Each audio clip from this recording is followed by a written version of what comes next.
যন্ত্র আছে কিয়ামতে, যেটা আল্লাহ নিজে মাপ দেবেন, তার নাম আমল। কি মাপ দেবেন? আরো জোরে বলেন বলেন। আমলের বাংলা অর্থে কাজ।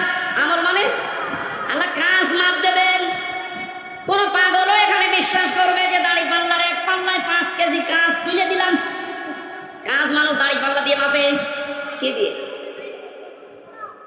দুনিয়ার প্রতিটি জিনিস যেভাবে মাপ করার জন্য আলাদা আলাদা যন্ত্র আছে, কাজ বা আমল এটা মাপ দেওয়ার জন্য আলাদা যন্ত্র আছে।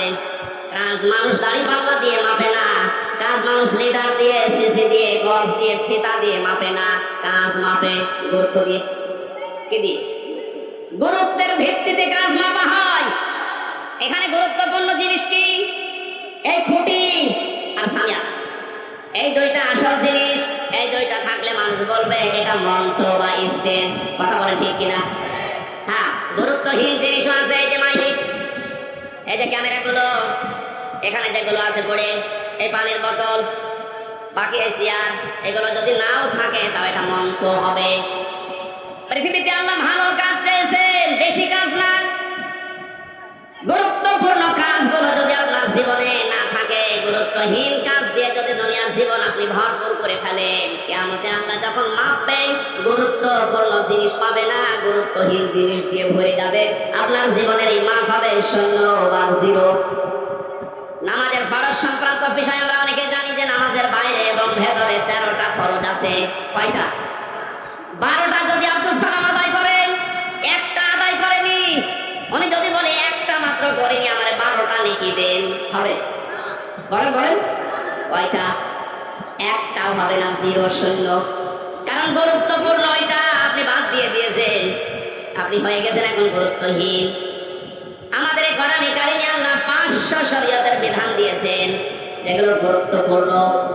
499টা কেউ মানে, একটা মানে না। তাহলে কিয়ামতে যখন ওকে আল্লাহ মাপ দেবেন, ওর জীবনের যতগুলো বা কাজ ছিল সবগুলোই হবে গুরুত্বহীন।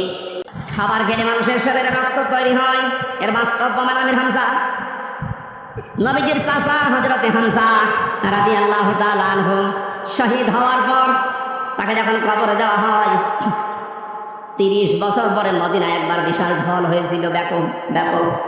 এই ঢলের কারণে তার কবরটা ভেঙে চলে এসেছিল। পানি দিয়ে রক্তের স্রোত আসছিল পানির ভেতর থেকে। ওই সময় উহুদের ময়দানে হযরতে হামজার সাথে যারা যুদ্ধ করেছিল, এখন তারা মুরব্বী হয়ে গেছে। রক্ত অনুসন্ধান করতে গিয়ে দেখে 30 বছর আগে উহুদের ময়দানে মুহাম্মদ রাসূলুল্লাহর চাচা হযরতে আমির হামজার যেখানে যেখানে কাফেররা আঘাত করেছিল, ওই জায়গা দিয়ে এখন ফেনকি দিয়ে তাজা রক্ত বের হয়ে আসছে। উনি যদি খাবার না খাবে, 30 বছর পরে শরীরে রক্ত আসলো কোথা থেকে? বলেন।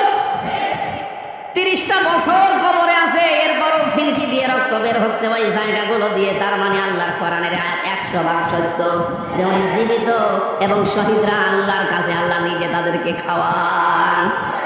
এই জন্য যারা একথা বলছেন, আজ মানুষের ভিতরে বিভ্রান্তি ছড়াচ্ছেন, অবশ্যই আপনি কিছু না কিছু মনে হয় খেয়েছেন। ইহুদি খ্রিস্টান দাদা বাবুদের কাছ থেকে কিছু হয় খেয়েছেন, না গাঁজা খেয়েছেন? তাও যেমন তেমন গাঁজা না, মিয়া ভর্তি গাঁজা। তাছাড়া এই কথা কেউ বলতে পারে ও কিসের আলেম হয়েছে? আমি তো বুঝি না। কোরআনে স্পষ্ট আয়াত এগুলো, সূরা বাকারার 154 নম্বর আয়াত, সূরা আলে ইমরানের 169 নম্বর আয়াত। আরো দেখানো লাগবে আপনাকে, 93টার উপর আয়াত আছে শুধু শহীদদের মর্যাদার কথা বলতে গিয়া। আর তারা এখন উল্টাপাল্টা ছড়াচ্ছে। এই যেহেতু টাকা পয়সা পাচ্ছে, কারণ জালেমদের তো টাকার অভাব নেই। কোটি কোটি টাকা এখনো বিভিন্ন জায়গায় জালেমদের আছে, ওই টাকাগুলো এই জালেমদের দেশ। কারণ এগুলো আর একটা জালেম। কোরআন যারা গোপন করে এরা আল্লাহর কাছে সবচাইতে বড় জালেম। এটা তো আমি বানালাম না। ওমান আযলামু মিম্মান কাতামা শাহাদাতান ইনদাহু মিনাল্লাহ ওয়ামাল্লাহু বিগাফিলিন আম্মা তা'মালুন। সূরা বাকারা প্রথম নাম্বার পারা 20 নাম্বার পৃষ্ঠার 13 নাম্বার লাইনের 140 নাম্বার আয়াতের প্রথম অংশে আছে। আল্লাহ পাক বলেন, বড় জালেম দেখতে চাও দুনিয়ায়, আমেরিকায় যাওয়া লাগবে না, ভারতে যাওয়া লাগবে না। সব চাইতে বড় জালেম আমি আল্লাহর নিকটে আসলাম, ইসমে তাফজিল, এর চাইতে বড় শব্দ আর নেই, এটা সুপারলেটিভ ডিগ্রি। আল্লাহ বলেন, বড় জালেম আমি আল্লাহর কাছে ওই লোকটা যার কাছে কোরআন থাকার পরে দুনিয়ার কোনো স্বার্থ পেয়ে গোপন করে দেয়।